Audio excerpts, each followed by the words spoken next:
এই ভিডিওতে আমি দেখাবো কিভাবে আমি ইনস্ট্যান্টলি সর্ষে বাটা বানাই বাঙালি স্টাইলে ভেজ আর নন ভেজ রেসিপির জন্য।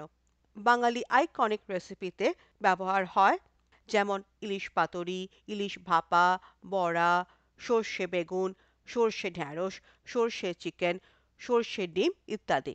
এবার শুরু করা যাক। একটা গ্রাইন্ডারে আমি নিয়েছি হলুদ সর্ষে 2 টেবিল স্পুন, কালো সর্ষে 2 টেবিল স্পুন, নুন 1/4 টিস্পুন আর কাঁচা লঙ্কা 2 পিস।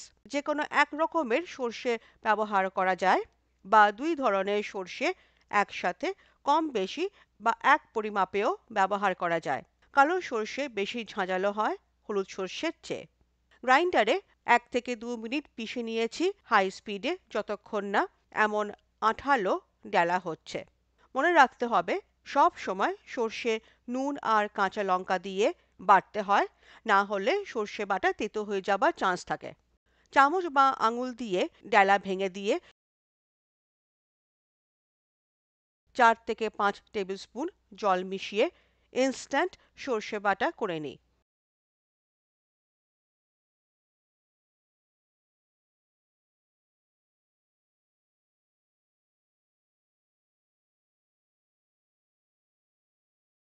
আরও 1 মিনিট গ্রাইন্ডারে পেস্ট করলে আরও সুন্দর মিহি সর্ষে বাটা হয়।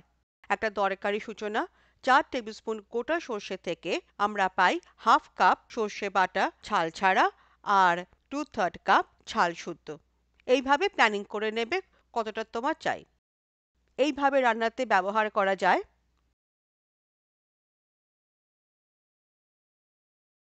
সর্ষে খোসা থেকে কারোর পেট খারাপ হতে পারে বা কেউ কেউ একটু কম ঝাঁঝালো সর্ষে বাটা পছন্দ করে।